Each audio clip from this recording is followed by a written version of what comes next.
Got it?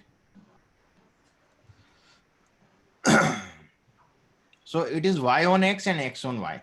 So we see how we could produce that equation. First we see the question. A, B, C, D individuals. We don't write the individual's name. We just put the x and y.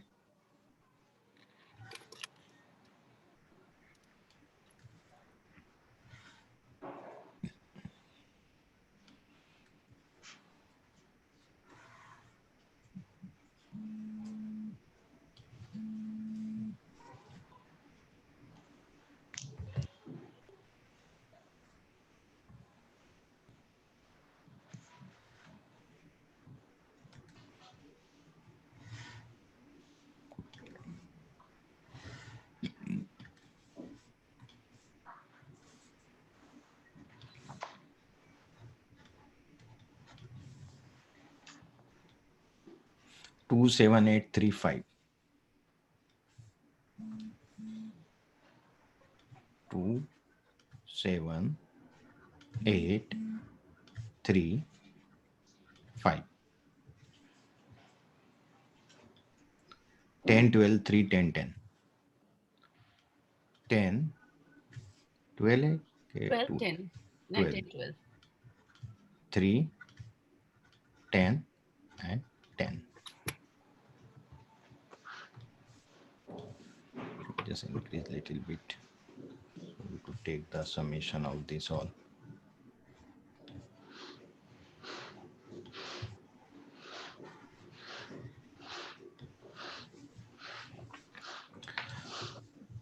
So let me first tell you what is the equation y on x and x on y. So y on x I am talking about first. Okay, on the y on x, what happened? The equation is a is equal to a plus bx. This is our final equation. Okay, this we have to create. Y is equal to A plus BX. bx. X वो वही है ना sir? हाँ, x या ये जो values रहती हैं. सो क्या होता है कि जब भी हम इक्वेशन बनाते हैं तो हम x का वैल्यू रखेंगे तो हमें y का वैल्यू पता चल जाएगा. But we should know the value of a and b, है ना. a एंड b का वैल्यू मालूम होगा तभी हम y का वैल्यू फाइंड आउट कर सकते हैं ना. सो a is the constant and b is the coefficient of x. So we have to find out a and b first, and then we put this a and b here in this equation, and whenever we want to predict y we just have to put the x and we will get the value of y as per that.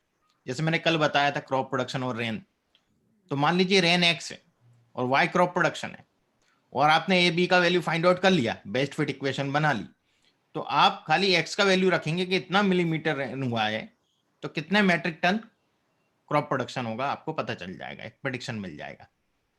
Is it clear? तो ये prediction करता है, मतलब अपन को correlation analysis में prediction नहीं हो रहा था, यहाँ प्रेडिक्ट कर रहा है चीज को. ठीक है. सो इसके लिए जो इक्वेशन होती है सिग्मा y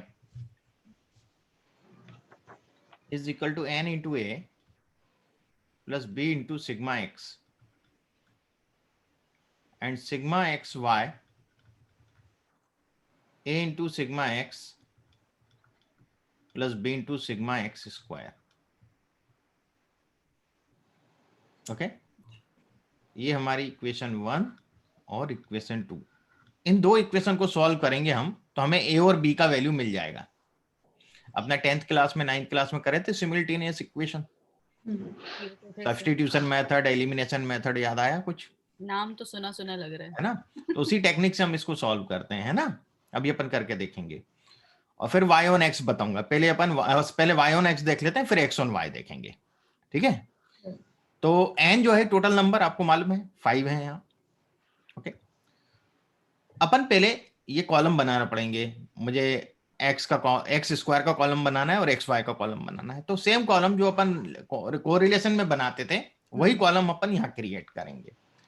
एक एक्स स्क्वायर का कर लें, एक वाई स्क्वायर का वो एक्स ऑन वाई में लगेगा, है ना, और एक्स वाई वही कॉलम बनने हैं बस. ठीक है. ओके.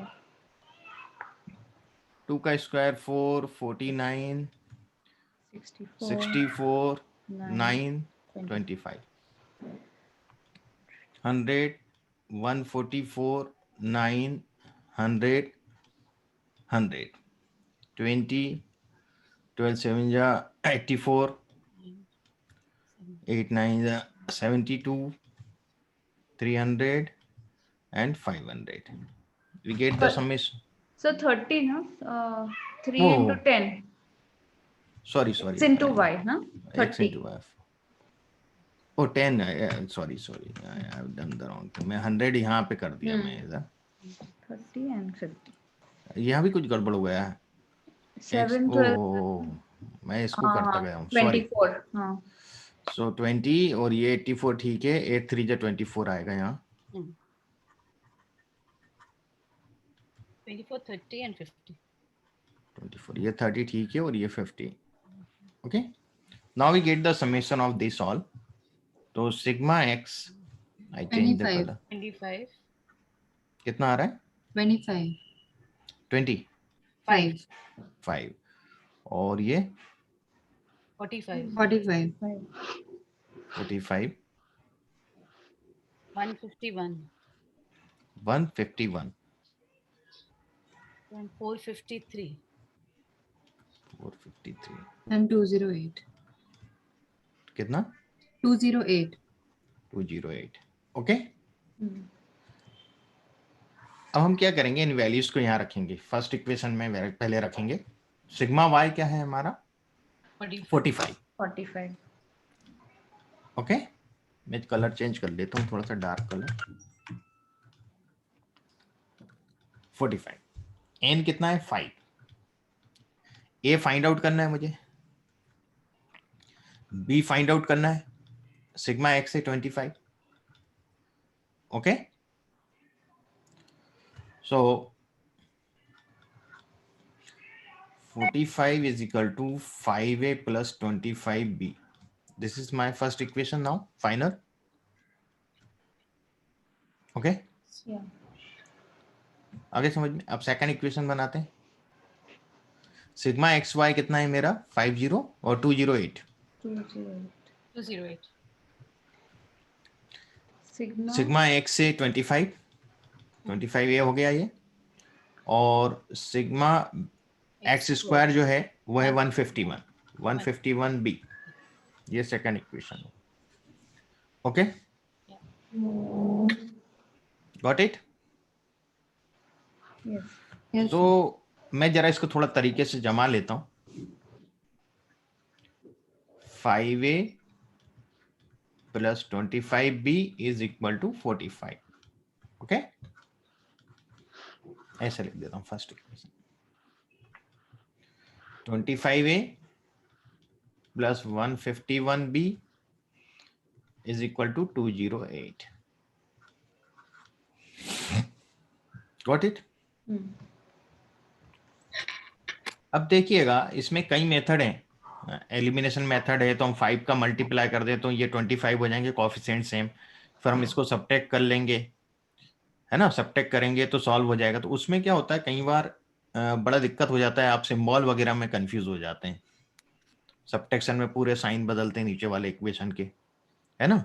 तो वहाँ कई बार क्या होता है कि मिस्टेक कर देते हैं कुछ लोग जो नॉन मैथमेटिक्स वाले होते हैं. तो हम इसमें क्रॉस मल्टीप्लिकेशन मेथड यूज करेंगे. ठीक है. तो क्रॉस मल्टीप्लिकेशन मेथड में क्या होता है,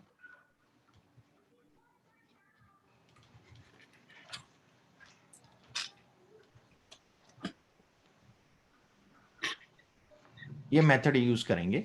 इसमें क्या करेंगे, ए लिख के ए के नीचे ये वो कर दिया बी,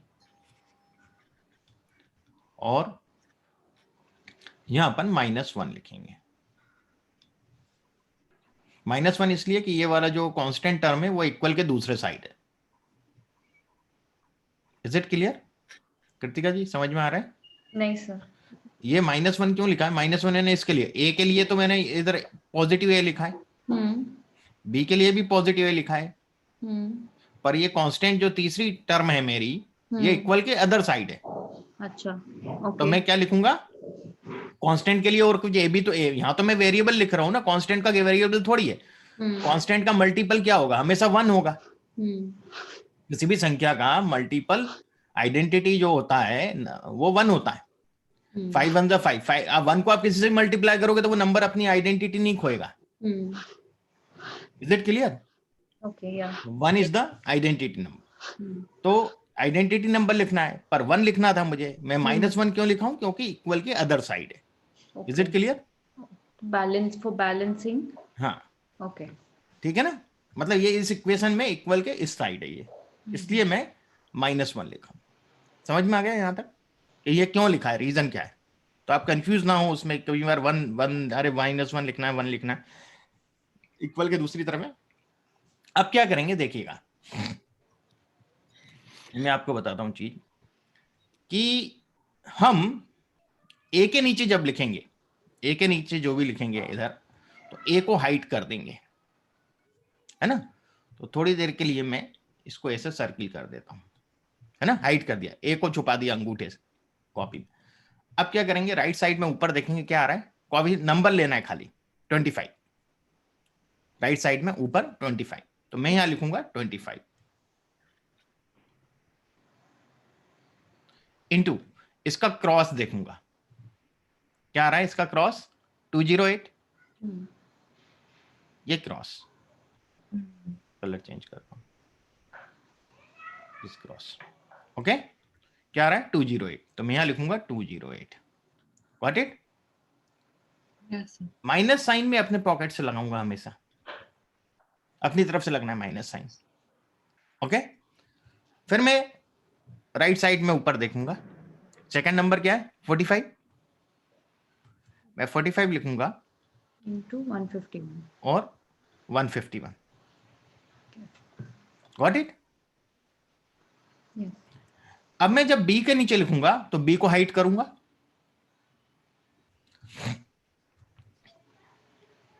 So 5 5 into into 208. हम्म, Minus 25 into 45 into 20. Ah, वही same thing. 25 into 45.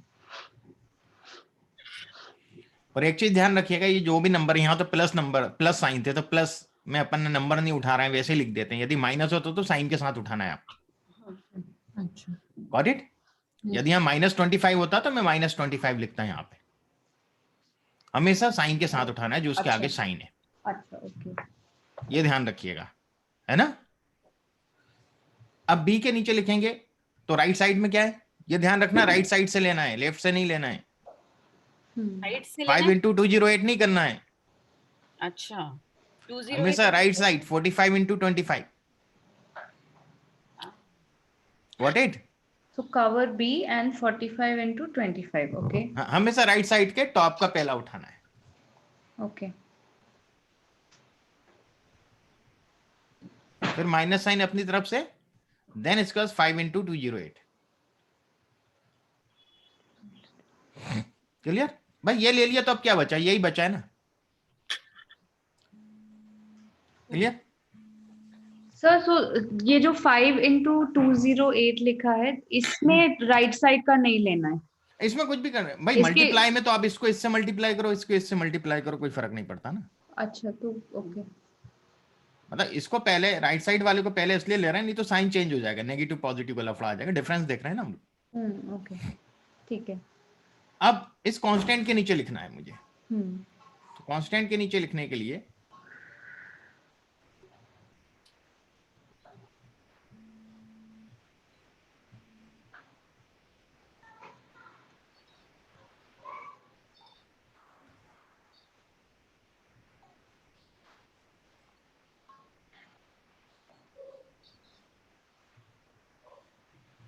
मुझे राइट साइड ये कहलाएगा अब मेरे लिए, क्योंकि यहां खत्म हो गया भाई। क्या होगा, घूम के आप कहाँ आओगे, यहीं आओगे ना। इज इट क्लियर प्रीत्या जी? भाई 45 ले चुके थे अपन, अब इसके बाद राइट क्या कहलाएगा, ये कहलाएगा, ये तो लेफ्ट कहलाएगा इसका। करेक्ट। तो अपन 5 पहले लेंगे, 5 का क्रॉस आएगा 151 माइनस 25 इंटू 25। बस ये आपने अरेंज कर लिया ना, बस इसके बाद खेल खत्म, अब दिक्कत नहीं है। बस यही थोड़ा सा ट्रिक है जो ध्यान रखना है हमें।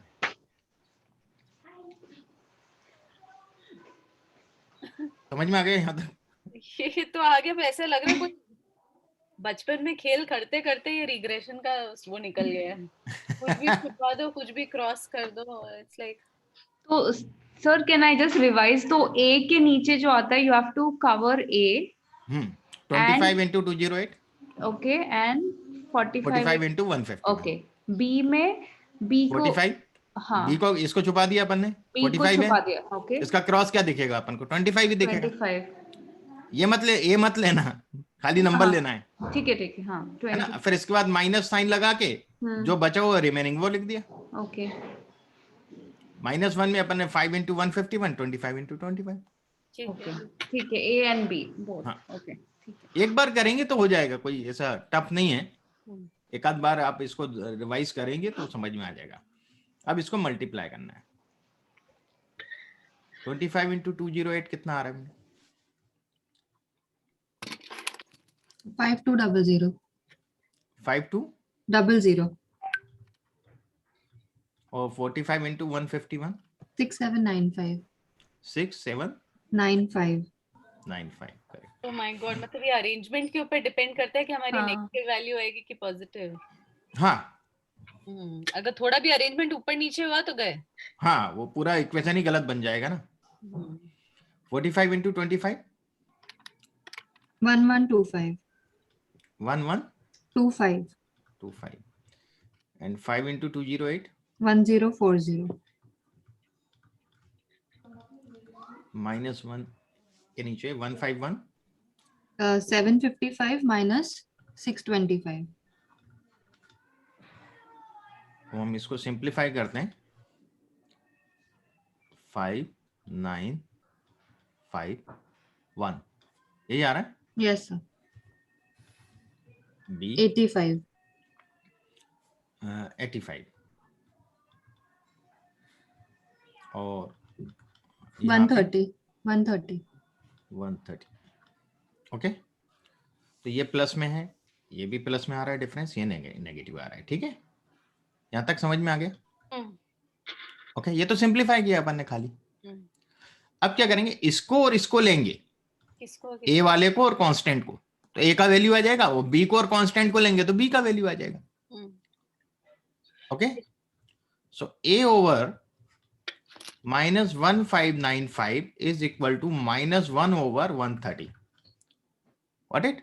या So a is equal to -1 into -1595, cross multiply कर दिया मैंने इसको, और 130. So a is equal to 135 ना, so अच्छा 135 135 है, सॉरी हाँ 130 है कि 135 है? नहीं 130 आएगा। sir 130 oh sorry my mistake।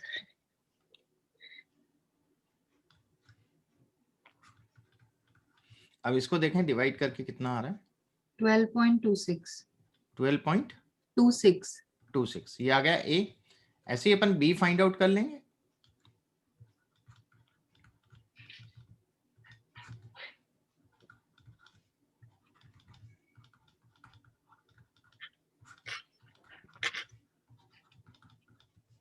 कितना आएगा? 85 over 130। -85 into 1 by 130 है ना। हाँ, माइनस ये लगा ही दिया ना। 0.65 0.1 0.65 165, ये आ गया। नहीं 1 नहीं है सर 0.65 0.65। 0.65 ओके, ये आ गए दोनों ए बी हमारे। ए की वैल्यू क्या आ रही है सर? 12.26। 26 क्लियर हुआ ये? अब क्या होगा कि हमारा जो इक्वेशन है वो है a y is equal to a plus bx, ये है final equation. and a plus b yeah so y is equal to a की जगह a का वैल्यू लिख देंगे और b की जगह प्लस माइनस माइनस 0.65x, ये फाइनल आंसर हो गया। ये लीनियर रिग्रेशन इक्वेशन बन गई।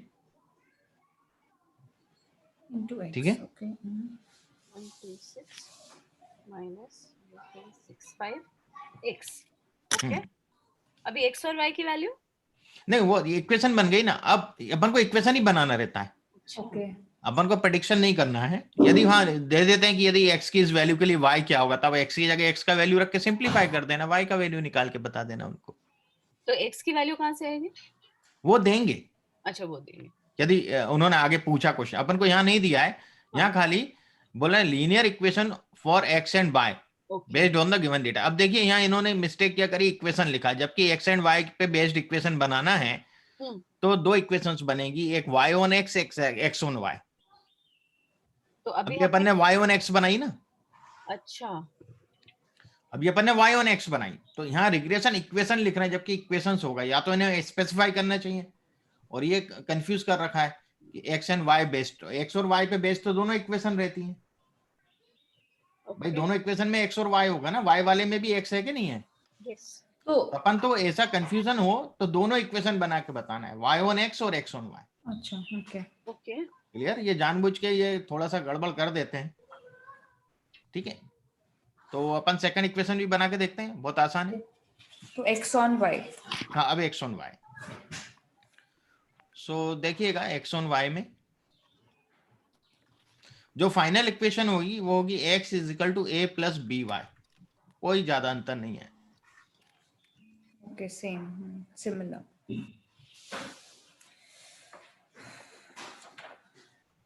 ओके और इसका जो इक्वेशन है sigma x is equal to n into a plus b into sigma y, sigma x y is equal to a into sigma y, हाँ sigma y plus b into sigma y square. Okay b into sigma y square हाँ, मतलब जहाँ x है वहां y आ गया, जहाँ y है वहां x हो गया। उसमें पहला वाला एक इक्वेशन याद कर लो बस, उसी से दूसरा डिसाइड हो जाएगा। अब सिग्मा x का जो वैल्यू है ये आप कर पाएंगे अब, है ना? बाकी सब कैलकुलेशन अपने दिए हुए हैं, है ना? अपन ने यहाँ ले लिए हैं कैलकुलेशन, ये मैं ओपन कर देता हूँ।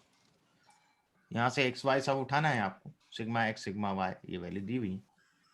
ठीक है अभी करना है या बाद में कर लेना, आप बना लेंगे ना इक्वेशन तो, हाँ Yes, sir. ठीक है।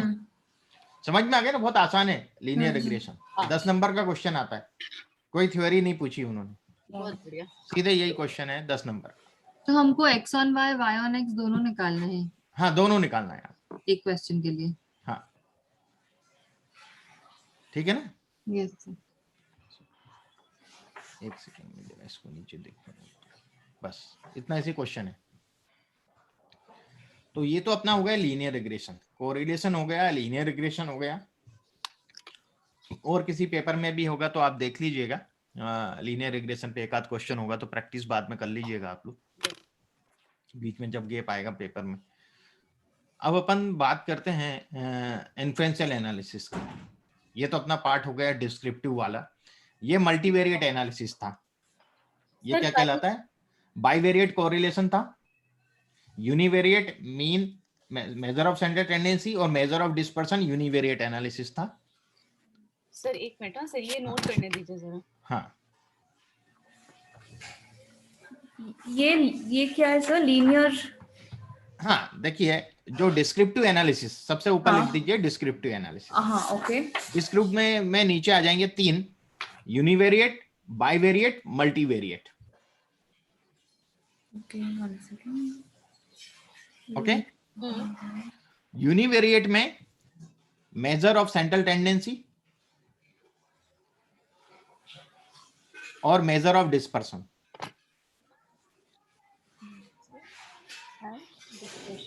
ये एसडी वगैरह डिस्पर्शन है ना? हाँ डिस्पर्सन में आता है एसडी वगैरह सब, ठीक है।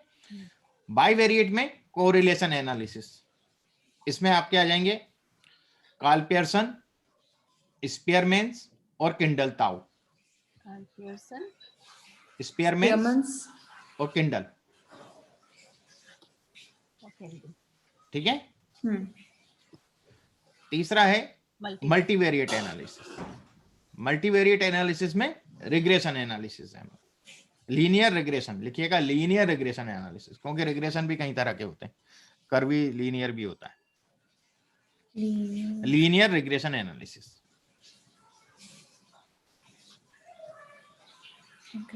सर यूनिवेरिएट में क्या क्या था, एक बार प्लीज रिपीट करें। मेजर ऑफ सेंट्रल टेंडेंसी और measure of dispersion. So that's SD, mean, Variance. Mean, absolute Mean. Deviation, standard deviation, Okay. Range, yeah. ये सब चीजें डिस्पर्सन में आ जाती हैं।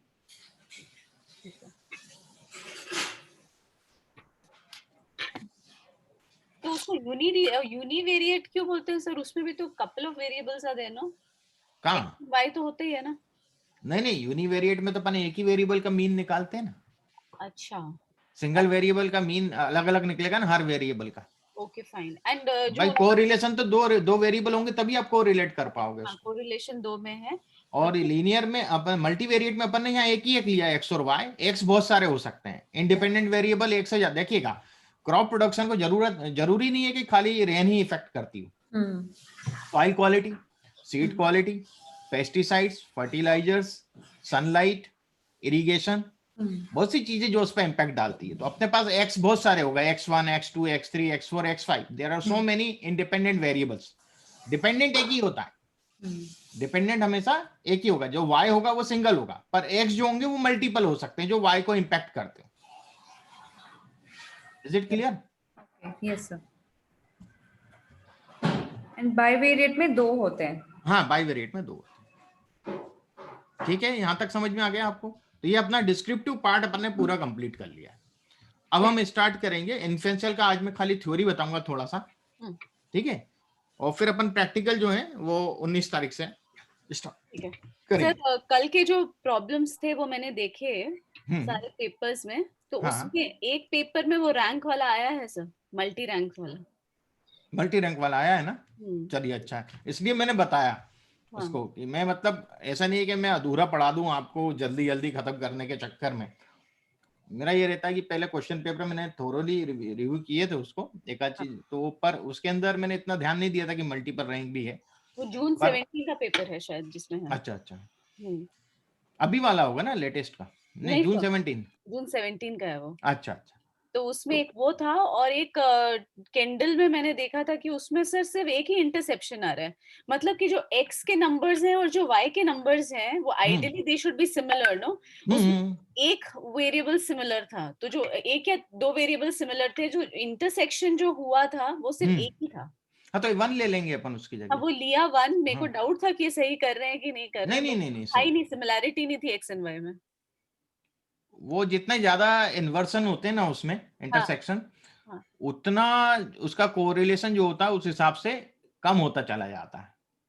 अच्छा भाई, कोई चीज यदि सेम वैल्यू आ रही है, सेम रैंक आ रही है, तो हाईली कोरिलेटेड हो गए ना वो।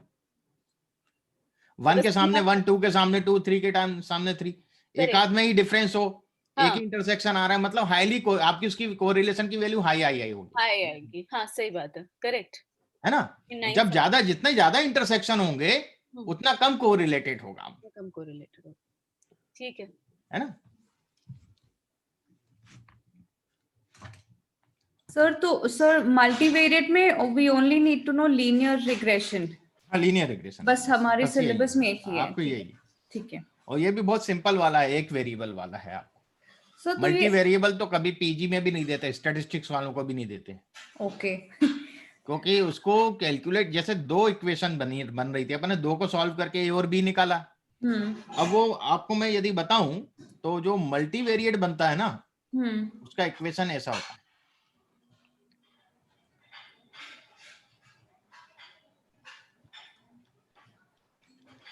ओह गॉड। जितने वेरिएबल होंगे वहां तक जाएगा। ओके। मान लो k वेरिएबल है, तो अब जितने वेरिएबल हैं तो उतनी इक्वेशन बनेंगी। ठीक है। मान लो 5 वेरिएबल, तो 5 वेरिएबल की 5 इक्वेशन आप कैसे सॉल्व करोगे? सिंपलेक्स मेथड आता है, उसको यूज करोगे तो उसमें भी करीब 45 मिनट, आधा घंटा लगता है एक क्वेश्चन को सॉल्व करने में मैन्युअली। तो ये तो सब क्या टूल पे हम लोग कर लेते हैं, टूल पे फ्रैक्शन ऑफ सेकंड में हो जाता है। तो इसलिए ये कभी देते नहीं एग्जाम में, मतलब हमें पीजी में भी नहीं दिया, स्टैटिस्टिक्स में कभी आते ही नहीं इस तरह के सिंगल वेरिएबल का। हाँ, थोड़ा सा ट्रिकी हो जाता है हमें स्टैटिस्टिक्स वालों के लिए कुछ चीजें, ट्रिकी तरीके से वो लोग पूछ लेते हैं और इंटरनल उसी क्वेश्चन में।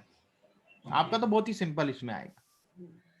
सर और ये हाइपोथेसिस टेस्टिंग आप नेक्स्ट क्लास में सिखाएंगे? ये अभी अपन ANOVA थ्योरी चालू कर रहे हैं उसका, उसका हाइपोथेसिस थ्योरी। टेस्टिंग ओके ठीक है, ओके ओके आज थ्योरी कवर करेंगे।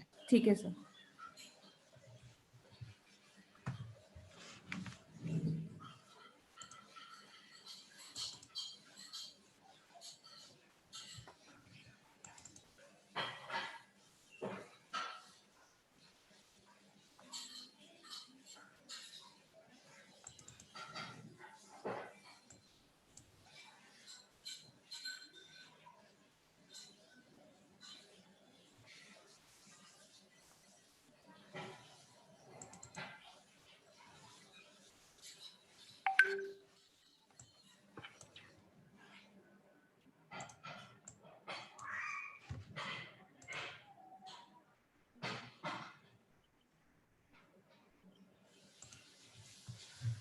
सो इन्फ्रेंस की तो आप डेफिनेशन वहां देख लेना, आपके उसमें अच्छी दी हुई होगी, है ना।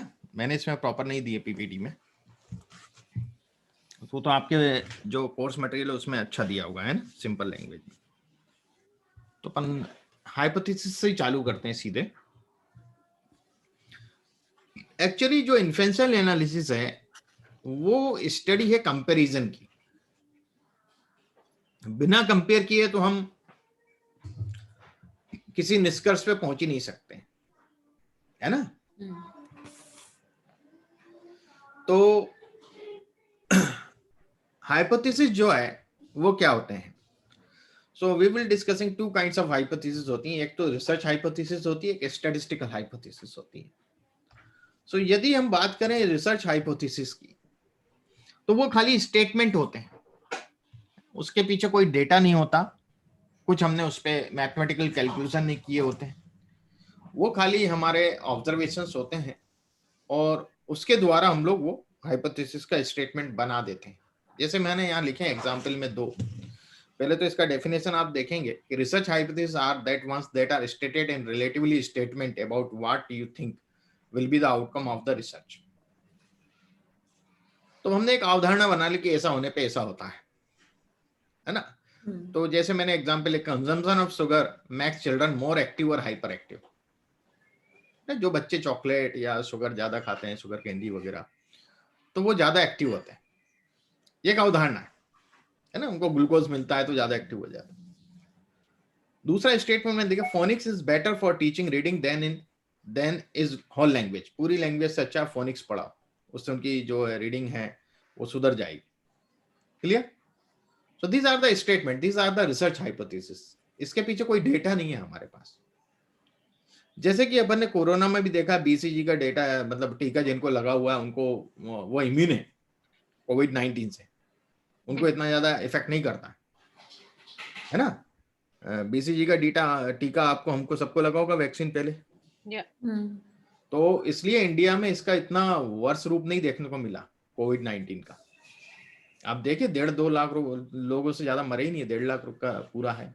नहीं तो आप यूएस में देख लीजिए, आप इटली में देख लीजिए, आप दूसरे यूरोप कंट्रीज में देख लीजिए, कितना मतलब कोरोना से डेथ हुआ है।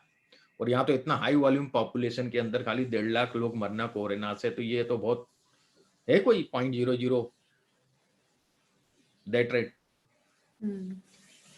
है ना। और कई लोगों को तो कोरोना हुआ वैसे ही ठीक हो गया, फ्लू की तरह लिया उन्होंने, क्या एक आध पैरासिटामोल खाई, क्रोसिन खाई, ठीक हो गए। हाँ, तब 90% केसेस में ऐसा हुआ। पूरा डीमिस्टिफाई कर दिया आपने तो। नहीं, रियली 95% में ऐसा हुआ है, क्योंकि मैंने तो पूरा इस पे एनालिसिस किया था। अच्छा। और काफी मैंने इसके ऊपर वो किया सब, तो फॉल्स पॉजिटिव केसेस ज्यादा थे। ये तो कमाने के चक्कर में जो हॉस्पिटल्स हैं, ये मैक्सिमम आप देखिए ना, जो भी कोरोना की डेथ हुई ना हॉस्पिटल में हुई है। या तो इलाज कराया या इलाज करा के आ गए, उसके बाद निपट गए पोस्ट कोरोना। मतलब जो घर पे रहे मोस्टली वो ठीक ही हो गए। ये भी एक सोचने वाला वो है। उन्होंने क्या, वो कुछ भी एक्सपेरिमेंट किया कोरोना पेशेंट पे, और उससे वो कफ वगैरह ज्यादा थिक हो गया और दिक्कत हो गई। क्या बाद में ऐसा कुछ मेडिसिन का सही कॉम्बिनेशन नहीं होने से काफी लोग निपटे हैं। वो अभी आर भारत वाला एक पत्रकार, उसका भी डेथ हो गया ना, जरा यंग था, हेल्दी था, आप देखिए पोस्ट कोविड में निपटा हो। तो वही चीज है कि हॉस्पिटल से ट्रीटमेंट लिया, वो ट्रीटमेंट प्रॉपर नहीं, क्योंकि उनको भी नहीं मालूम क्या करना है। वो तो सही है।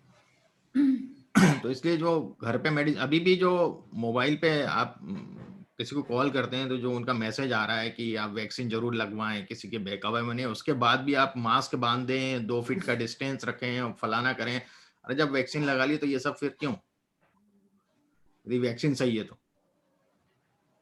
नहीं, उनका ऑब्जेक्टिव ये है कि आपको भले ही ना हो बट आप कैरियर हो सकते हैं, हाँ, आपके कारण से दूसरों को ना हो, इसके लिए आपको वो बरतनी पड़ेगी एहतियात।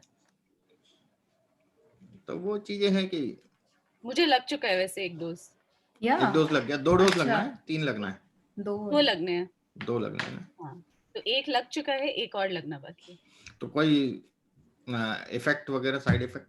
नहीं, nothing nothing at all. That Covishield means that means the vaccine has no value. I mean, it's has no strength. we can't say much, but अभी तक तो क्या now, it's been more than 20 days, तो अभी तक नहीं है तो नहीं होगा for sure। नहीं होगा फिर। हाँ। दूसरा जो हाइपोथेसिस है स्टैटिस्टिकल हाइपोथेसिस, जिसमें हम डेटा वगैरह कलेक्ट करते हैं, फिर उसमें मैथमेटिकली हम कैलकुलेट करते हैं और फिर उस पैरामीटर के थ्रू उसका सब फाइंड आउट करके हम उसको मतलब जो टेस्ट लगाते हैं, और वो कहलाते हैं स्टैटिस्टिकल हाइपोथेसिस। ठीक है, यहाँ मैंने लिखा है statistical hypothesis probabilistic mathematical statements concerning population values stated in terms of parameter used in the research. ठीक है, अब हम इसमें आगे आते हैं। तो जो स्टैटिस्टिकल हाइपोथेसिस है उसका क्या और मीनिंग है, डिटेल में देखें। A conjecture about a population parameter, or in other words statement about an unknown population parameter.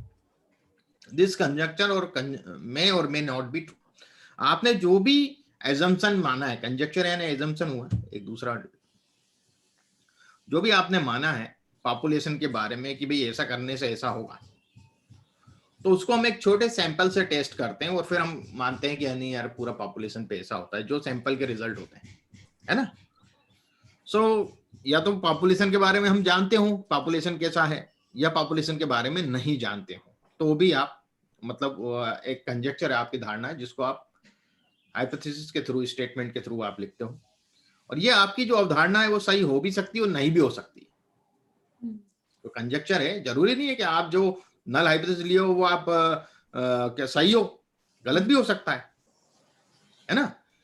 सही और गलत को हम कभी कैलकुलेट नहीं कर सकते, ना स्टैटिस्टिक्स कर सकती है। Statistics could can analyse anything except truth. सच को छोड़ के स्टैटिस्टिक्स सब कुछ मेजर कर सकती है, सब कुछ एनालिसिस कर सकती है। तो सच और झूठ तो नहीं पता चलता, पर एक्सेप्ट और रिजेक्ट होता है टेस्ट के थ्रू। आपका जो नल हाइपोथेसिस का स्टेटमेंट है वो एक्सेप्ट होगा या रिजेक्ट होगा। जैसे आप देखें, जज जो होता है ना, वो जब डिसीजन देता है तो वो बोलता है गिल्टी और नॉट गिल्टी। वो नहीं बोलता कि यू आर मर्डरर, बोलता है क्या किसी को? वो अपने डिसीजन में लिखता है गिल्टी और not guilty due to evidence, साक्ष्यों के आधार पर। तो ऐसा ही जो हमारा नल हाइपोथेसिस का स्टेटमेंट है वो एक्सेप्ट होगा या रिजेक्ट होगा, ये चीजें होती हैं टेस्ट के थ्रू पता चलता है। टेस्ट में कुछ क्रिटिकल वैल्यूज होती हैं जिसके द्वारा हम डिसाइड करते हैं कि ये एक्सेप्ट हुआ है, रिजेक्ट हुआ है। उस वैल्यू से ज्यादा या कम पे वो डिपेंड करता है। तो major method of making statistical inferences about a population, एक तो ट्रेडिशनल मेथड होता है जो आज भी मंडियों में यूज करते हैं, ये जो बोरी लगती है सब्जियों की, उसमें ट्रेडिशनल मेथड यूज होता है। वो लोग को नहीं मालूम, पर वे कुछ कोएफिशिएंट यूज करते हैं, उससे ये आइडिया लगा लेते हैं कि इस ट्रक में जो टमाटर आया है उसमें इतना % खराब होगा, इतना % अच्छा होगा। एक आध 2 सैंपल निकलवाते हैं वो लोग, टोकरी के बकेट, और उसमें से जज करके वो ओवरऑल ट्रक का एक वो decide, truck is a population, hmm तो वो उनका ट्रेडिशनल मेथड होता है। सबके अपने अपने अलग हैं, ट्रेडिशनल एक जैसा नहीं चलता है, सबके डिफरेंट है, तो अपन उस पर नहीं जा रहे। कॉन्फिडेंस इंटरवल मेथड होता है जिसमें अपन टी टेस्ट लगा रहे हैं, तो टी जो वैल्यू होती है उसके हिसाब से कॉन्फिडेंस इंटरवल डिसाइड होता है। ओके, जैसे कि जी टेस्ट में मैं बात करूं, जो जी टेस्ट होता है, जी और टी में आजकल करने लगे हैं, सेम ही करने लगे हैं। तो देखिए, दो प्रकार के डिफॉल्ट हमारे कॉन्फिडेंस लेवल होते हैं हमारी हाइपोथेसिस के प्रति, कि मेरा हाइपोथेसिस ट्रू है। तो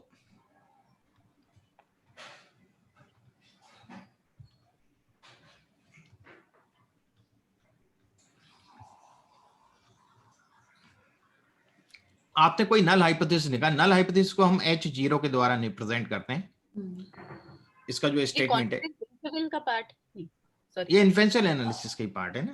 हाँ, तो नहीं, इसमें कॉन्फिडेंस इंटरवल का तो नहीं बता रहे ना आप? हाँ, उसी पॉइंट पे आ रहा हूं मैं।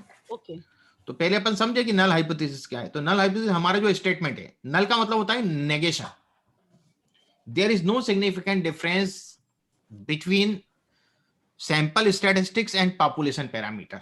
एक ही अपन स्टेटमेंट मान ले, there is no significant difference, no word आ रहा है यहाँ, है ना। There is no significant effect of rain on crop production, no word जहां आ रहा है, that is a null hypothesis, negation. Okay, तो नल हाइपोथेसिस का स्टेटमेंट हम लोग लेते हैं, और मोस्टली जो भी साइंटिस्ट हैं, एनालिस्ट हैं, लेते तो नल है, पर हम चाहते कि अंदर ही अंदर कि यार ये रिजेक्ट होना चाहिए, तब तो हम कुछ लिख पाएंगे आगे कि हाँ सिग्निफिकेंट डिफरेंस है तो क्यों है, कॉज एंड इफेक्ट तब तो निकलेगा।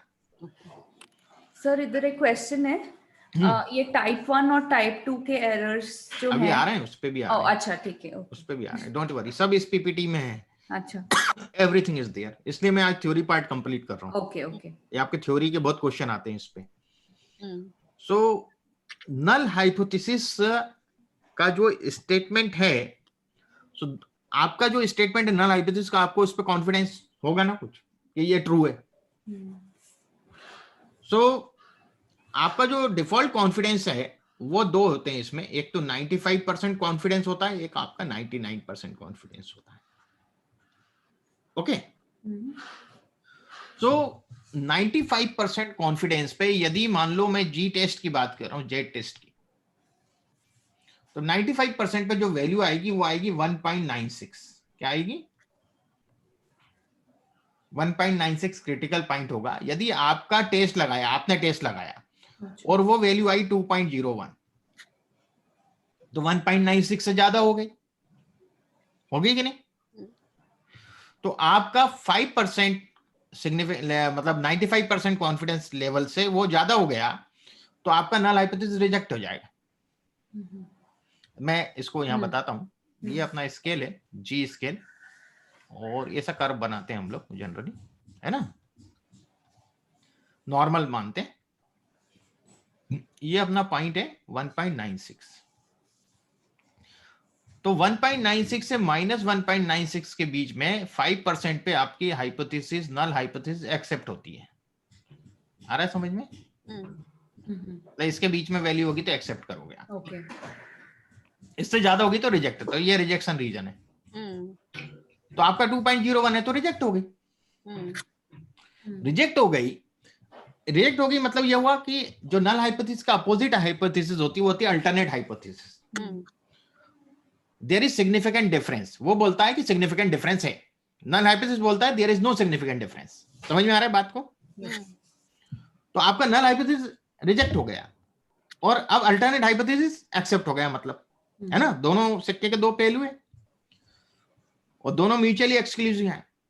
तो देयर इज सिग्निफिकेंट डिफरेंस, हाँ सिग्निफिकेंट डिफरेंस है साहब। अब डिफरेंस है तो क्यों है, आप इंटरप्रिटेशन में ये लिखेंगे ना भाई, क्यों है डिफरेंस, आप एलोबरेट करेंगे कि नहीं, खाली ये लिख दें कि हाँ डिफरेंस है। तो आपको एक बात करने का मौका मिल जाता है और आपको आगे सोचने का मौका मिल जाता है, ये अंतर है तो क्यों है भाई, मैं अंतर, मतलब मैं इसकी तह तक तो जाऊं, व्हाट इट क्लियर। तो एक्सेप्टेंस और रिजेक्शन ऐसा होता है, यदि आपका ये वैल्यू मान लो 1.7 आता तो 1.96 से कम है तो एक्सेप्ट हो जाते हैं आपका null hypothesis. That means Yeah. there's no significant. there's no relationship between the variables. हाँ, no relationship, no significant No बोलेंगे। significant. Okay. ना रिलेशनशिप भी हो सकता है, हाँ. उनमें मीन में डिफरेंस भी हो सकता है, और भी चीजें है ना। ये था 95% पे। 99% पे होता है 2.58। ये प्रीसेट वैल्यूज हैं क्या सर? हाँ, प्रीसेट वैल्यूज है ना। सो 2.58, और ये देते भी है क्वेश्चन पेपर में, या तो दूसरे टेस्ट होंगे तो वैल्यू देंगे वो लोग कॉन्फिडेंस लेवल की, मैं बताऊंगा अभी क्वेश्चन पेपर ओपन करके। तो यदि कॉन्फिडेंस लेवल 95% है तो लेवल ऑफ सिग्निफिकेंस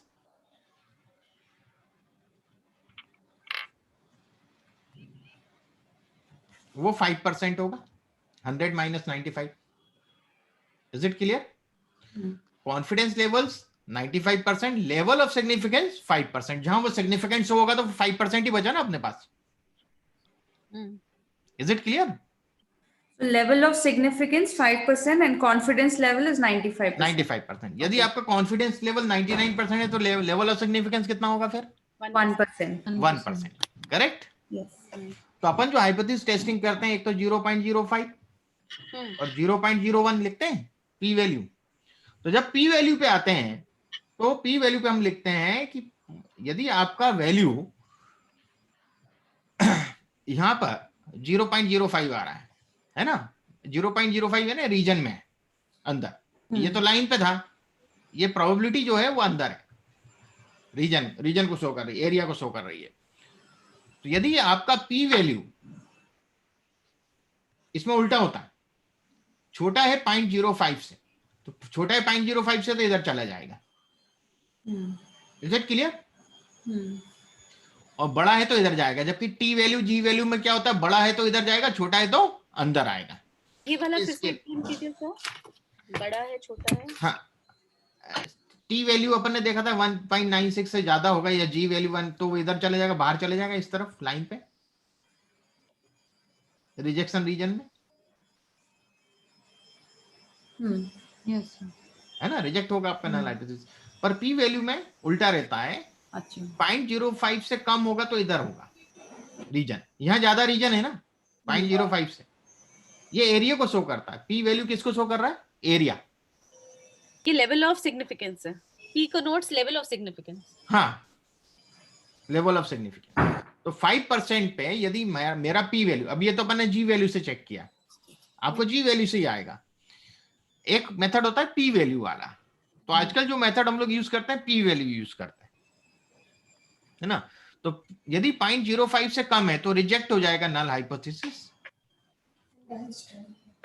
और पी 0.05 से ज्यादा है तो एक्सेप्ट हो जाएगा।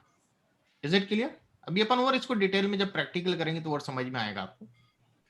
ऐसे यहाँ पे 0.05 से कम होगा तो रिजेक्ट होगा, और 0.01 से ज्यादा होगा 1% पे तो ये एक्सेप्ट होगा। ओके, अभी धीरे धीरे समझ में आएगा, एकदम से टाइम लगता है। ये p वैल्यू में 99% का what is the number? 0.01 0.01. Okay है ना या भाई। 1% को ही आप करें ना, 1% का मतलब था 1/100, करेक्ट 1 into 1/100 0.01 हुआ। 5% को करेंगे तो 0.05 होगा। ठीक है,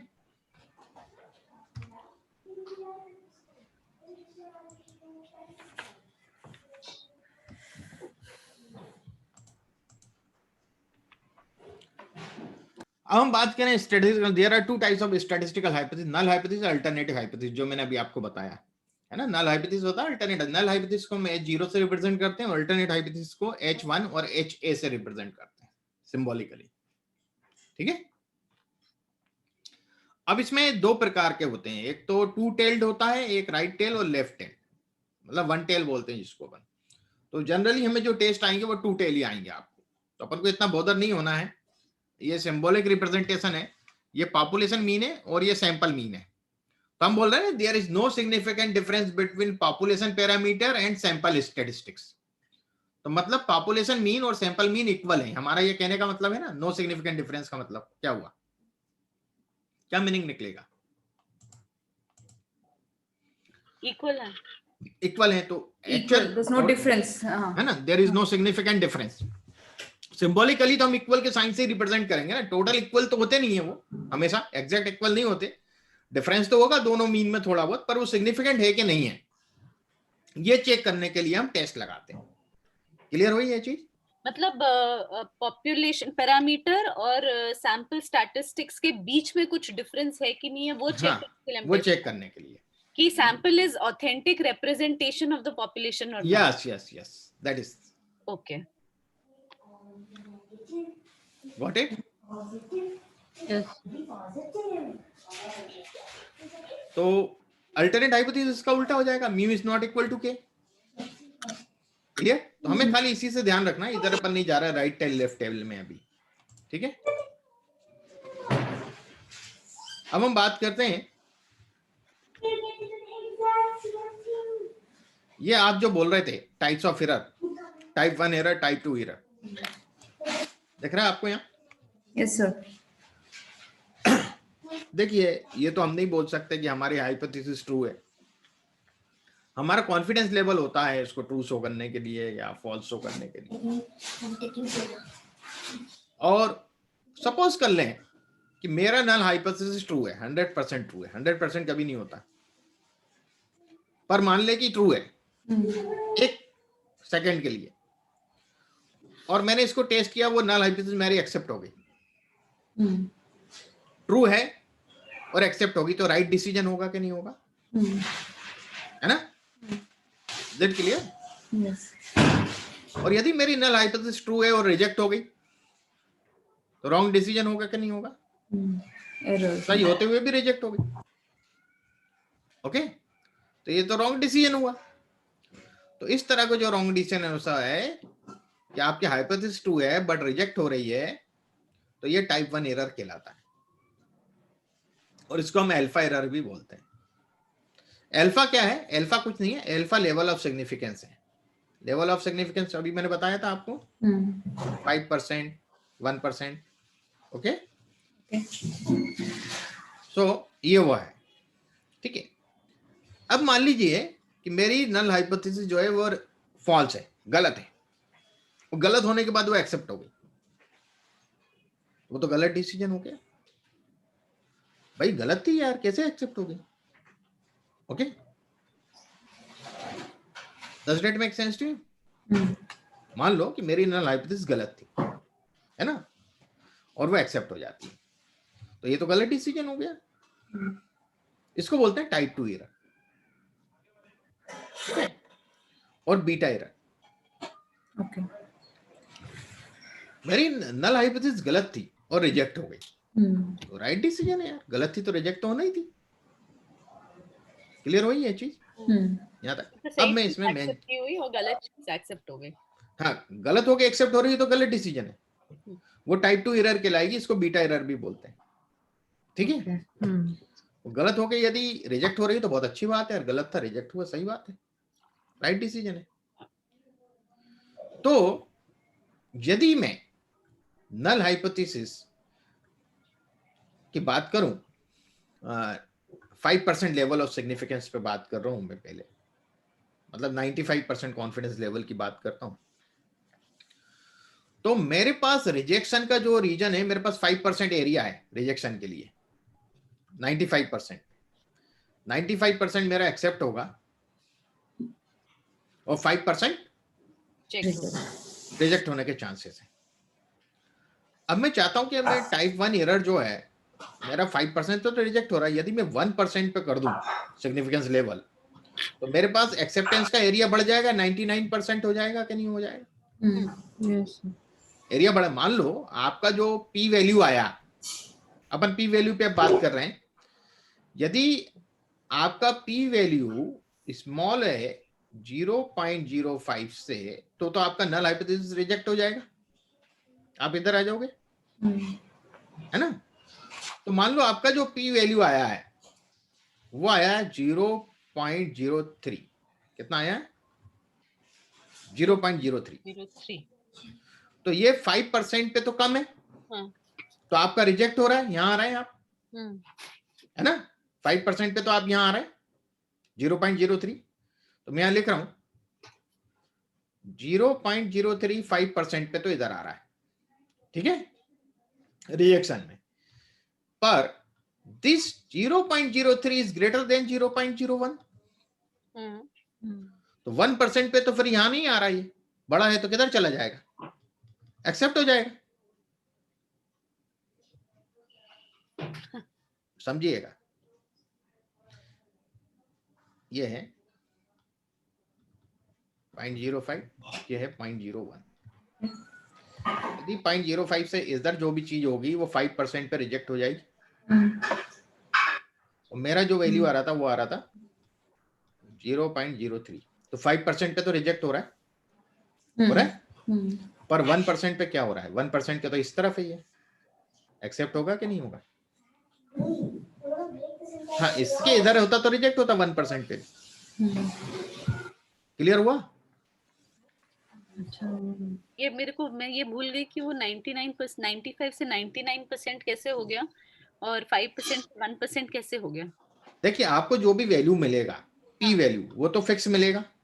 ये पी वैल्यू आप उसका आपको परसेंटेज से कोई लेना देना नहीं है, परसेंटेज डिसाइड नहीं करती आपकी पी वैल्यू को, करेक्ट। पापा ये दरवाजा बंद कर है ना। 95% 99% डिसाइड नहीं करेगा आपकी पी वैल्यू। पी वैल्यू अपने आप में इंडिपेंडेंट निकलती है टेस्ट में, या जो भी टी का वैल्यू या जी का वैल्यू अपना इंडिपेंडेंट है, पर आपको प्री डिसाइड करना पड़ता है कि मैं 95% पे जाऊंगा या 99% पे जाऊंगा, वो आपको पहले डिसाइड करना है।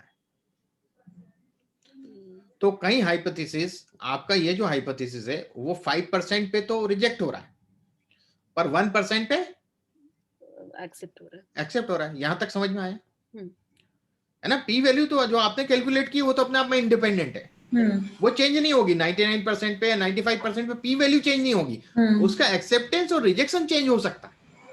ओके, 5% पे रिजेक्ट है, 1% पे एक्सेप्ट है। हाँ, यदि आपका वैल्यू आता 0.002 तो वो तो 1% पे भी रिजेक्ट और 5 पे भी रिजेक्ट है। Is it clear? यदि आपका वैल्यू आता 0.07 वो तो 5% पे भी एक्सेप्ट है, 1 पे भी एक्सेप्ट है, वो इससे बड़ा है, इस तरफ आएगा। Is it clear?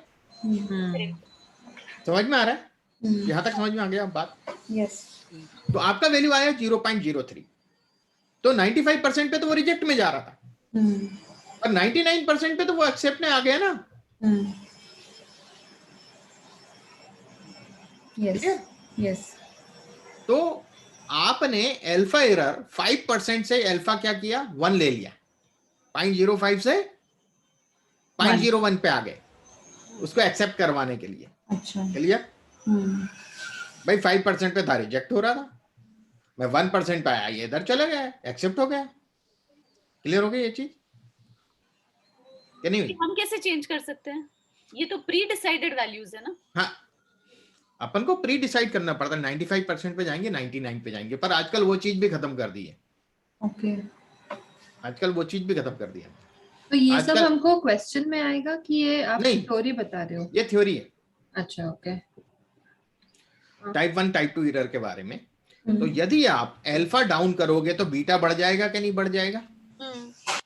मान लो आप तो ये सोच के कर दिए 95 से 99 पे कि नहीं यार, मेरे को तो 95% नहीं 99% कॉन्फिडेंस है कि मेरी हाइपोथेसिस ट्रू है, हैं? आपने अपना कॉन्फिडेंस लेवल बढ़ा दिया, व्हाट इट? यस। तो ये यहां से यहां आ गई, अल्फा एरर आपने कम करी, है ना, 5% से 1% करी। तो मान लो आपका तो 99% कॉन्फिडेंस आपने बना लिया ट्रू है, और मान लो वो गलती से फॉल्स हो, तो फॉल्स हो तो आपके चांस बढ़ गए ना उसके एक्सेप्ट होने के। अल्फा कम करने पे एक्सेप्टेंस रीजन बढ़ गया, 99% पे आए ना आप, तो गलत होते हुए भी एक्सेप्टेंस रीजन बढ़ गया ना।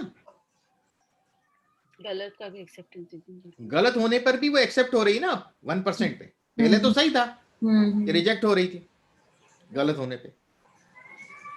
Is it clear? अपन इधर से इधर आ गए गलत पे, मान लो अब वो हाइपोथेसिस गलत थी, वो गलत थी और आपने 99% सेट कर दिया लेवल, तो वो तो एक्सेप्ट होगी। एक्सेप्ट होगी तो क्या हो गया, नल हाइपोथेसिस गलत थी और एक्सेप्ट होगी तो गलत डिसीजन हुआ कि नहीं हुआ। तो अल्फा जब हम कम करते हैं तो बीटा बढ़ जाता है, मतलब Okay. Beta error, type 2 error बढ़ जाती है। टाइप 1 एरर कम करने जाएंगे तो टाइप 2 एरर बढ़ जाएगी, तो टाइप 2 एरर कम करने जाएंगे तो टाइप 1 एरर बढ़ जाएगी। ये क्लियर? जो दोनों में रिलेशन बता रहे हैं आप, ये थोड़ा सा हाँ। कंफ्यूजिंग हो रहा है। देखिए टाइप 1 एरर हम कम करने जाएंगे तो टाइप 2 एरर बढ़ जाएगी। मतलब पहले आपका यदि ट्रू है तो ठीक है, वो एक्सेप्टेंस का आपका बढ़ गया, हाँ, पर मान लो गलती से वो फॉल्स होता तो भी तो हाँ। एक्सेप्ट हो रहा है ना, आपने कम कर दिया वैल्यू। आप यदि 95 पे ही रहते तो वो रिजेक्ट माना जाता गलत होने पे, इधर आता तो राइट डिसीजन कहलाता कि नहीं कहलाता। हाँ, मान लो गलत है हाइपोथेसिस, हाँ, तो क्या होना चाहिए, उसको रिजेक्ट होना चाहिए। यस, तो आपका वैल्यू आया था 0.03, आपने 95% पे किया तो रिजेक्ट हुआ, सही बात है। और आपने 99% पे जैसे ही गए तो वह एक्सेप्ट हो गया, गलत होते हुए एक्सेप्ट हो गया, तो बीटा हाँ। एरर बढ़ गई कि नहीं बढ़ गई। हाँ, ओके, तो आप अल्फा एरर यदि कम करने की कोशिश करोगे, क्योंकि हमें नहीं मालूम हमारी नल हाइपोथेसिस ट्रू है या फॉल्स है ना, हम उसके टेस्ट भी इसलिए नहीं करते कि हम ये पता करें कि वो ट्रू है या फॉल्स है, हमारे को एक्सेप्ट और रिजेक्ट से बस फाइनल रहता है। ओके, मैंने बताया स्टैटिस्टिक्स में हम ट्रू फॉल्स तो कभी चेक ही नहीं कर सकते, हम सब कुछ एनालाइज कर सकते हैं एक्सेप्ट ट्रू, ठीक है ना। फिर इस पे सर रिसर्चर बायस बहुत होगा ना, मतलब ये तो बहुत सब्जेक्टिव है कि कौन किस लेवल पे अपना हाइपोथेसिस का वो एरर प्लेस करता है, क्या वैल्यू ऑफ अल्फा रखता है, क्या वैल्यू ऑफ बीटा रखता है, ये तो बहुत ही रिसर्चर टू रिसर्चर डिपेंडेंट है। हाँ, अभी क्या है, बीच में इस पे एक नियम बना था, एक्चुअली क्या है, ये कुछ बहुत ज्यादा स्ट्रॉन्ग रूल्स नहीं बने इस पे कभी। इसमें हुआ यह कि बीच में ये करते थे कि जितने भी बिहेवियरल साइंस के स्टडी हैं, चाहे साइकोलॉजी हो, सोशियोलॉजी हो, है ना, इस तरह का मार्केटिंग हो, मैनेजमेंट हो, ये सब 95% पे करेंगे। पहले ये नियम था कि भाई 95% पे अपन इसका स्टडी करो, कॉन्फिडेंस लेवल, क्योंकि human to human individual differences होते हैं बिहेवियरल, है ना। तो और इन सब में ह्यूमन का इन्वॉल्वमेंट होता है, ह्यूमन बिहेवियर का इन सब तरह की स्टडी में। तो इसको 95% पे लो, बहुत ज्यादा कॉन्फिडेंस लेवल पे हम नहीं बात कर सकते इस चीज को, क्योंकि इंडिविजुअल टू इंडिविजुअल डिफरेंस आप कैसे कॉन्फिडेंस से बात करेंगे। करेक्ट। जो प्योर साइंस की स्टडी है, केमिस्ट्री हुआ या फिजिक्स हुआ या मैथमेटिक्स हुआ, उसकी जो स्टडी है तो वो तो एक्यूरेट होंगे ना। भाई केमिस्ट्री में आप कोई प्रैक्टिकल करोगे तो इतना % एसिड और इतना % बेस बनाने पे इतना सॉल्ट बनेगा, इतना वाटर बनेगा, करेक्ट। वो तो फिक्स है। तो वहां 99% की हम बात करते हैं प्योर साइंस में। Okay, is it clear? ये तो डिफॉल्ट है, इससे ज्यादा भी जाते हैं, 99.99% भी जाते हैं। जो हाइडल प्रोजेक्ट जो था गॉड पार्टिकल वाला, उसमें वो लोग 99.9% पे बात कर रहे थे। क्लियर? यस तो ये चीजें रहती, तो पहले ये था। पर आजकल क्या करते हैं हम लोग, साइकोलॉजी की भी स्टडी में हम लोग का जो वैल्यू आता है पी वैल्यू, तो यदि पी वैल्यू हमारा आया 0.002, तो 0.002 तो 5% पे भी रिजेक्ट है, 1 पे भी रिजेक्ट है। तो हम फिर मेंशन करते हैं P is smaller than 0.01। Okay, हम ये नहीं लिखेंगे 0.05। किस पे रिजेक्ट हुआ वो? 1% पे रिजेक्ट हुआ। हाँ, यदि मेरा 0.04 आया तो फिर मुझे रिजेक्ट शो करना है, तो मैं लिख दूंगा P is smaller than 0.05।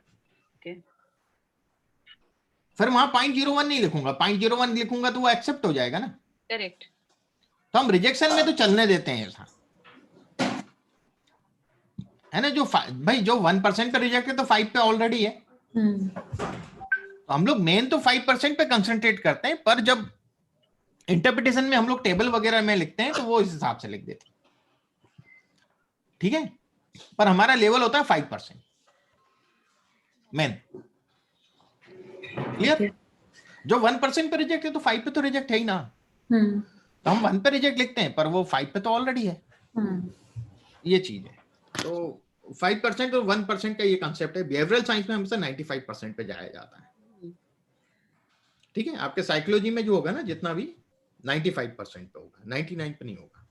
Even मैं बॉम्बे हॉस्पिटल में कंसल्टेंट था डेटा एनालिटिक्स में, कार्डियोलॉजी डिपार्टमेंट में, तो वहां भी हम लोग 95% पे जाते, 99 पे नहीं जाते थे, क्योंकि जो पेशेंट्स है ना वो तो इंडिविजुअल है ना भाई, सबका अपना बायोकेमिकल अलग रिएक्शन अलग होता है बॉडी में, उनका खान पान कैसा है, वो किस क्षेत्र से आए हैं, तो हर एक का जो किसी को किसी चीज से एलर्जी है, किसी को किसी चीज से एलर्जी, किसी को कुछ सूट नहीं करता, तो वो इंडिविजुअल डिफरेंसेस तो है ना बायोलॉजिकली भी, है कि नहीं है? करेक्ट। सबका बायोकेमिकल रिएक्शन एक जैसा थोड़ी होता है बॉडी में, सबका डिफरेंट होता है, खान पान पे डिपेंड करता है, इन सब चीजों पे डिपेंड करता है। तो वहां भी 95 99 पे नहीं जाते हेल्थ केयर में। हाँ, जो लेबोरेटरिकल साइंस होती हैं वहां पे 99% पे जाते हैं। Okay. तो जो भी जहाँ पर भी वैलिडिटी एंड रिलायबिलिटी होती है उस डेटा पे अपन 99% पे करते हैं। जहाँ पर वैलिडिटी नहीं होती है इतनी, जैसे बिहेवियरल साइंसेस वगैरह में, वहां पर फिर then we go with a 95% level of confidence. देखिए, हम लोग जो स्टैटिस्टिक्स में वैलिडिटी और रिलायबिलिटी का कंसेप्ट है वो थोड़ा सा डिफरेंट होता है। अच्छा, है ना, वो मैं आपको क्लियर करता हूँ। देखिए, वैलिडिटी होती कंटेंट की, आपने जो क्वेश्चनियर बनाया है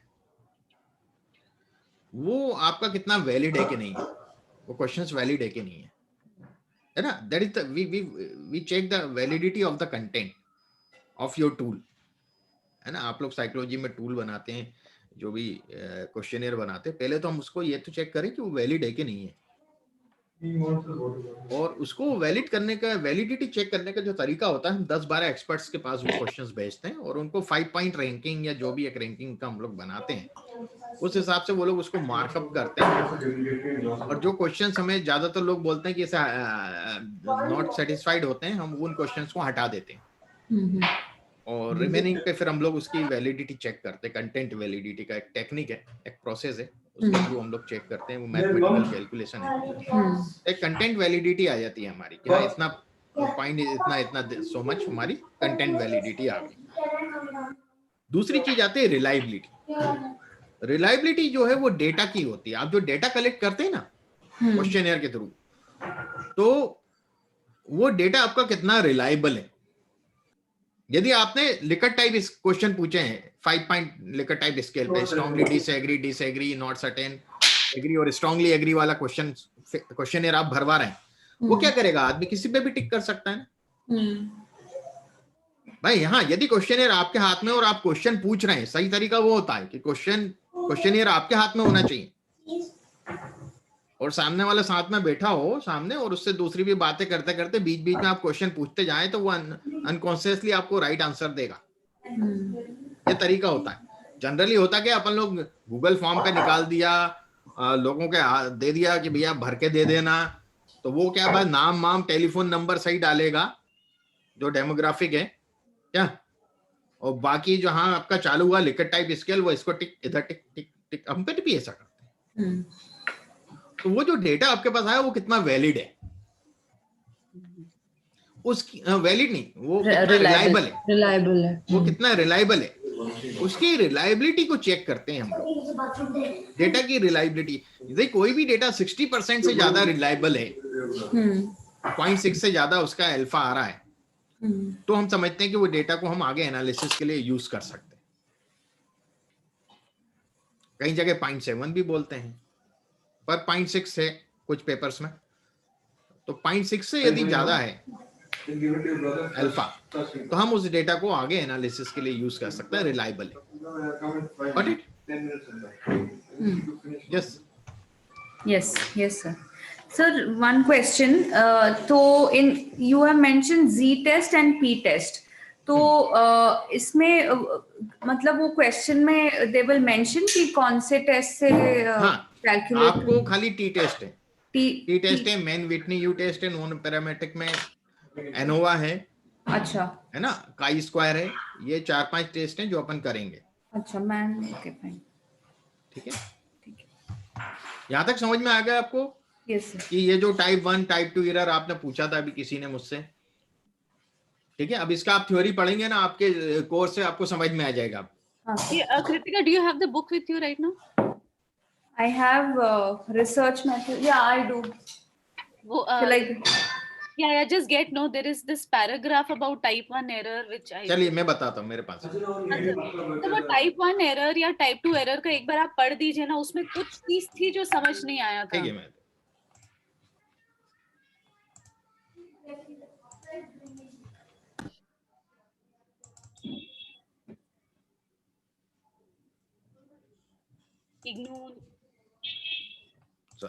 इग्नू नीचे है। या आपके बुक में देखना है ना वो। हाँ सर। एक सेकंड।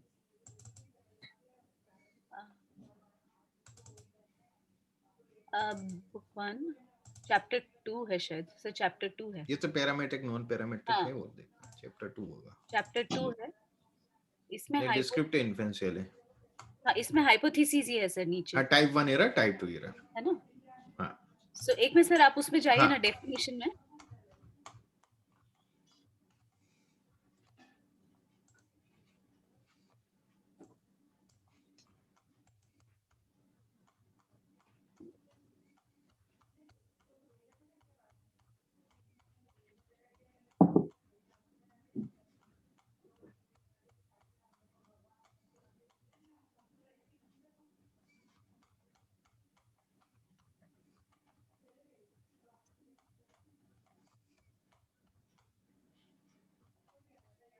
अब आएगा।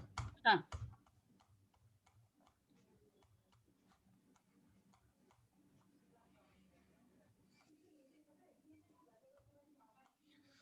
When the null hypothesis is true, a decision is rejected.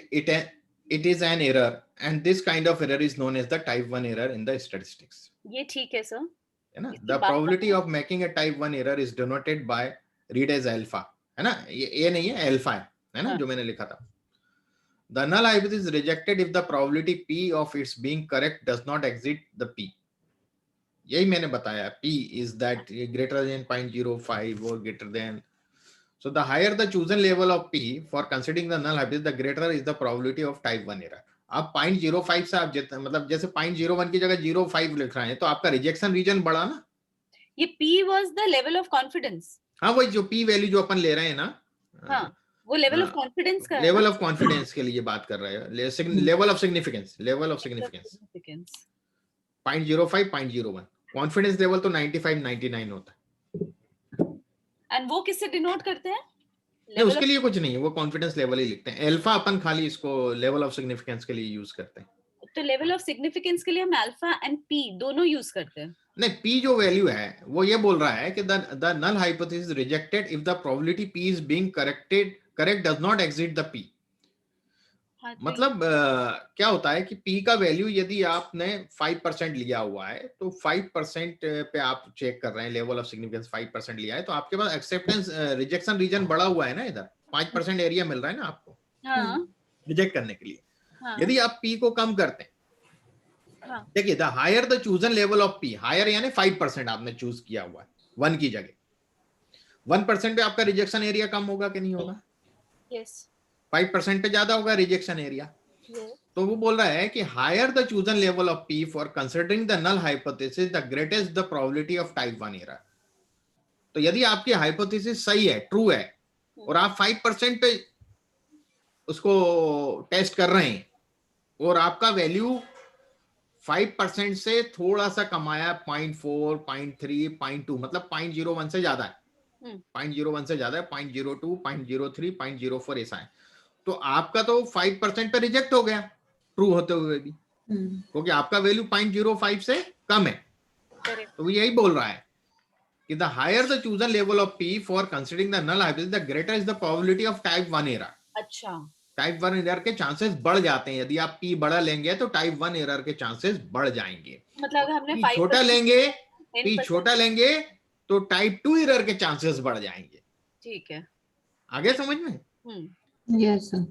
So when the null hypothesis is false, a decision to accept is known as type 2 error. है ना भाई? टाइप 2 एरर कब है कि गलत होते हुए भी, फॉल्स होती है भी एक्सेप्ट हो रहा है, वही तो टाइप 2 एरर है ना? So the probability of making type 2 error is donated bye ये बीटा, रीड एज बीटा, वो बीटा लिख रहा था, है ना, इन्होंने यहाँ नहीं लिखा है इसको beta. The lower the chosen level of significance P for rejecting the null hypothesis, the higher is the probability of type 2 error. आप ये से अल्फा को 5% से 1% कर दिए तो आपके पास रिजेक्शन रीजन कम हो गया. 5% था रिजेक्शन रीजन, अब कितना हो गया? 1% एरिया बचा आपके पास रिजेक्ट करने के लिए. तो एक्सेप्ट करने का रीजन बढ़ गया ना, 99% हो गया आपके पास. करेक्ट. और गलत हाइपोथेसिस को एक्सेप्ट कर लोगे आप. Correct. The chance probability of accepting the wrong hypothesis increases. Is increased. और क्या होता है? Is it clear? और कोई डाउट इसमें? अब पावर ऑफ टेस्ट भी बताता हूं. पावर ऑफ टेस्ट क्या होता है? 1 माइनस बीटा होता है. बीटा टाइप 2 एरर है. 1 minus beta is the power of test. तो आपने यदि अल्फा कम किया तो बीटा बढ़ गया. उल्टा होता है ना, अल्फा कम करते हैं तो बीटा बढ़ जाता है, टाइप 2 एरर बढ़ जाती है, टाइप 1 कम करेंगे तो. Yes sir. है ना, बीटा बढ़ गया. अब बीटा बढ़ गया तो 1 माइनस बीटा क्या होगा? अल्फा. घट जाएगा कि नहीं घट जाएगा? 1 minus beta is alpha only, no? नहीं, अल्फा नहीं. अल्फा अलग है, बीटा अलग है. Alpha plus beta is equal to 1 नहीं है. ध्यान रखिएगा. ओके. है ना, वो वाला कंसेप्ट नहीं है यहाँ. बीटा बहुत कॉम्प्लिकेटेड होता है. बीटा को मेजर करना, अल्फा तो सीधा सीधा पता चल रहा है. बीटा को मेजर हम लोग कब करते हैं? जब हम कोई स्केल डेवलप कर रहे होते हैं. जैसे साइकोलॉजी के जो आपके स्केल, नहीं स्केल भी नहीं, जो हम टेस्ट बनाऊं. मान लो मैं एक नया टेस्ट बना रहा हूं, जैसे टी टेस्ट है, जी टेस्ट है. मैंने एक नया टेस्ट बनाया कोई, है ना, बहुत सारे टेस्ट है, मैंने कोई एक नया टेस्ट बना दिया. स्केल नहीं, टेस्ट की बात करो. जब मैं टेस्ट बनाऊंगा तो उस टेस्ट की पावर मुझे बताना पड़ेगी.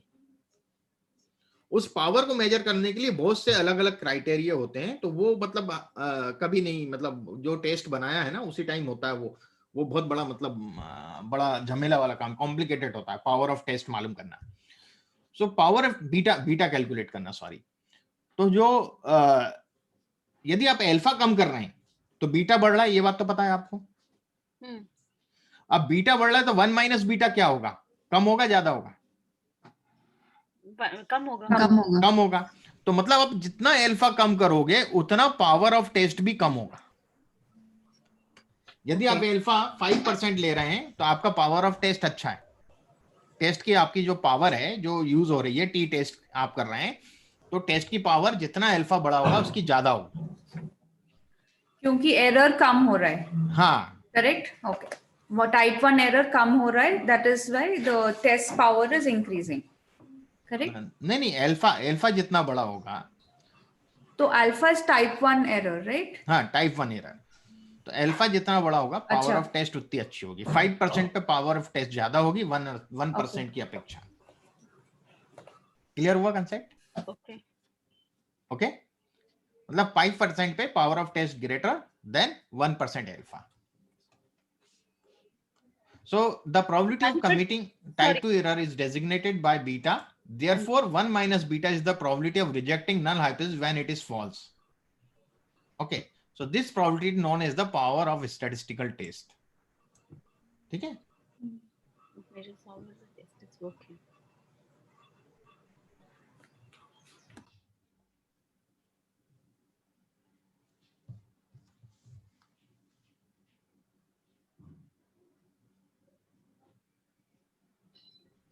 ओके.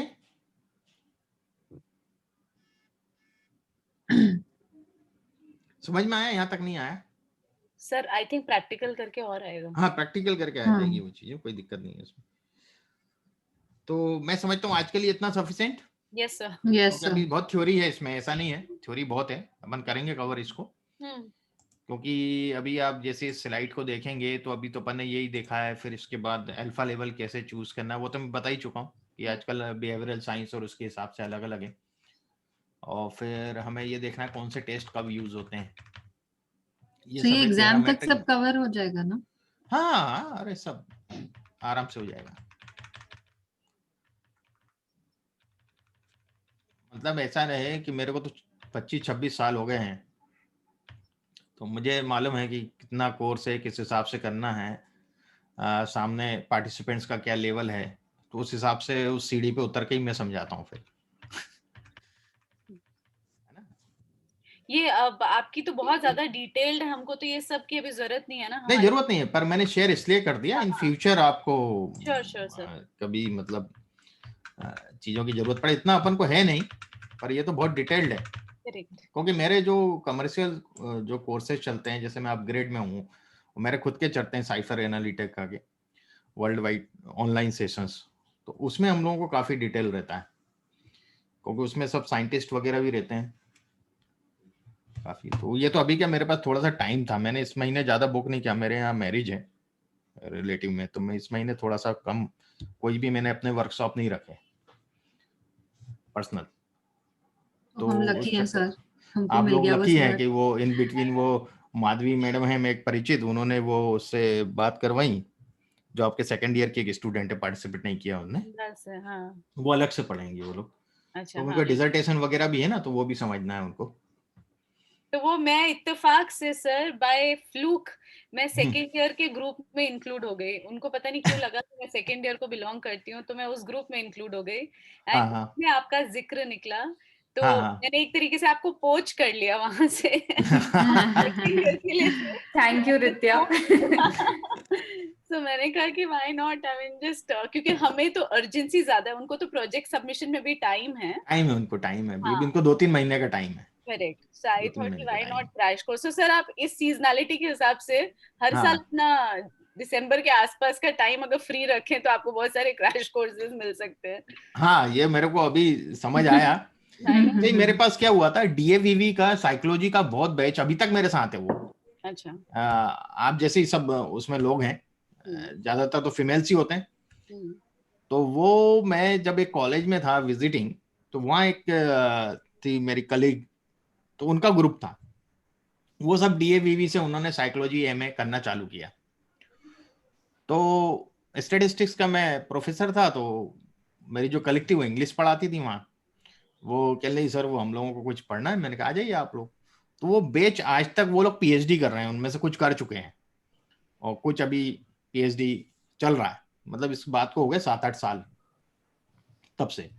तो वो तब से अब तक कनेक्ट हैं, उनके डिजर्टेशन मैंने करे, उनके पीएचडी के जो कैलकुलेशन है, स्टैटिस्टिकल एनालिसिस, उनके क्वेश्चनियर कौन सा सेलेक्ट करना है, कुछ अलग से बनाना है तो कैसे बनना है, तो वो सब चलता रहता है क्या।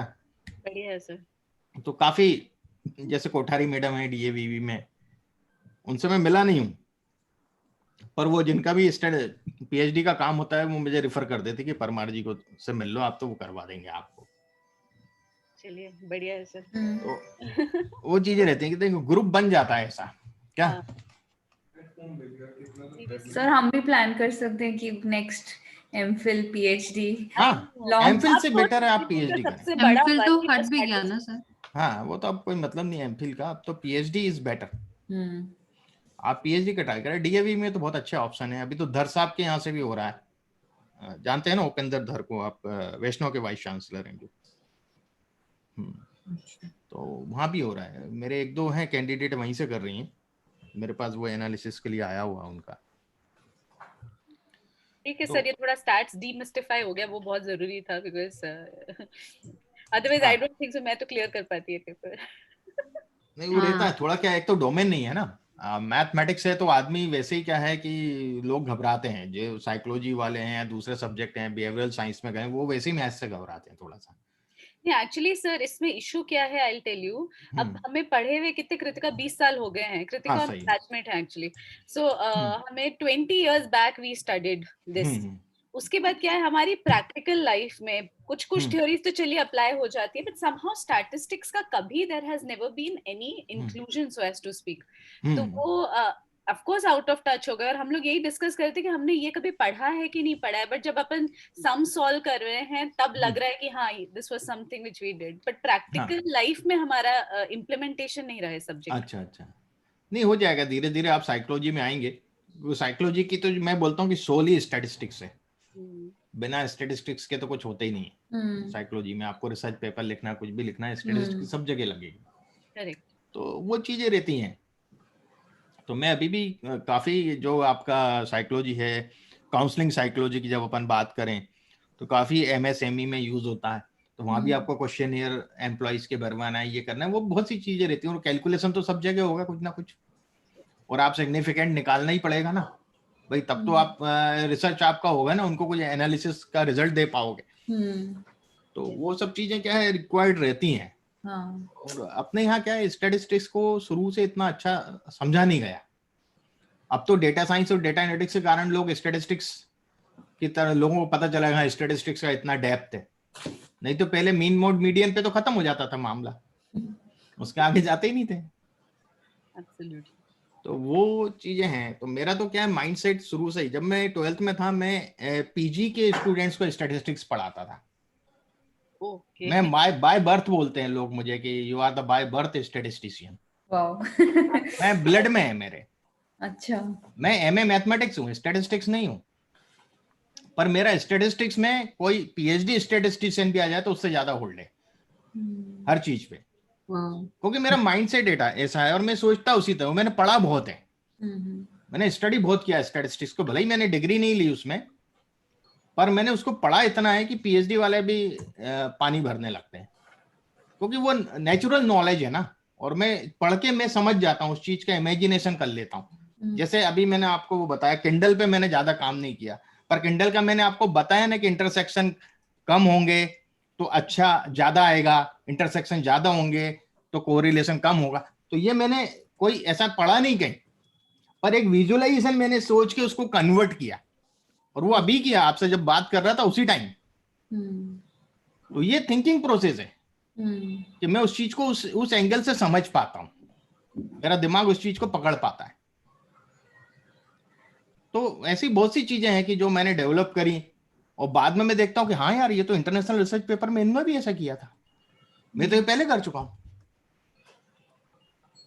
तो मुझे ऐसे मजा आता है कि मतलब ऐसे जो कॉम्प्लिकेटेड काम होते हैं रिसर्च के, उनको करने में मजा आता है, उसमें बहुत कुछ सीखने को मिल जाता है, नई नई चीजें। सो ये बहुत ही अच्छा स्किल है। हाँ ये अब Very बाय nice. बर्थ मिल गया मुझे, तो वो चल रहा है, कहीं से सीखा नहीं मैंने, मतलब नेचुरल ये चीजें चलती चली गई हैं। और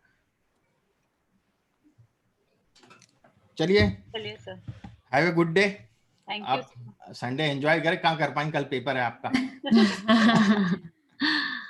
चलिए ओके, है ना, thank all the Thank you best so much, sir. For your paper, you, all the Thank you, best. sir. Okay thank thanks. You. तो अभी अब 19th को मिलेंगे सर हम। हाँ अब 19th को मिलेंगे, ठीक है। Okay sir, Okay, and sir. Same time 5 to 7। हाँ सेम टाइम, क्योंकि मैं आऊंगा मॉर्निंग में 11-12 बजे तक पहुंचूंगा मैं, हाँ है ना। ठीक है, तो अपन फिर मिलते हैं। Okay Akshada, okay, Thank you so much, sir. Thank you okay sir. Thank you Akshada. तुम्हारा तो फेस ही नहीं दिखता है कभी, दर्शन लाभ नहीं हुआ तुम्हारे, हैं?